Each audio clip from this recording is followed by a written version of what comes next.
বিশেষ দিনে প্রেমিককে খুশি করতে সাজগোজ করে দেখা করতে এসেছিলেন এক তরুণী। চোখে চোখ, হাসি আর ভালোবাসার মুহূর্তে হঠাৎই বদলে যায় দৃশ্যপট।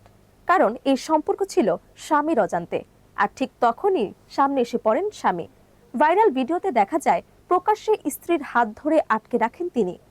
একাধিক প্রশ্নের মুখে স্বামী, তবে নীরব স্ত্রী। এরপর মুহূর্তেই পরিস্থিতি ভয়াবহ রূপ নেয়। শুরু হয় প্রকাশ্যে মারধর। আশেপাশে থাকা মানুষজন নীরব দর্শক হিসেবেই দাঁড়িয়েছিলেন। প্রেমিক, স্বামী ও স্ত্রীর এই ত্রিমুখী সংঘাত ছড়িয়ে পড়ে সামাজিক যোগাযোগ মাধ্যমে। ভিডিও ঘিরে শুরু হয় তীব্র বিতর্ক। এক পক্ষ বলছে পরকীয়া কখনোই সমর্থনযোগ্য নয়। অন্য পক্ষের প্রশ্ন, অভিযোগ থাকলেও প্রকাশ্যে মারধর কি আইনের চোখে অপরাধ নয়? ঘটনার স্থান এবং সময় এখনো নিশ্চিত নয়। তবু ভাইরাল এই ভিডিও আবারও প্রশ্ন তুলেছে, ব্যক্তিগত সম্পর্কের দ্বন্দ্ব কেন রূপ নিচ্ছে জনসম্মুখ সহিংসতায়? এটি কি সমাজের নৈতিক অবক্ষয় নাকি আইনের দুর্বল প্রয়োগ? এই প্রশ্নই ঘুরছে এখন নির্দুনিয়ায়।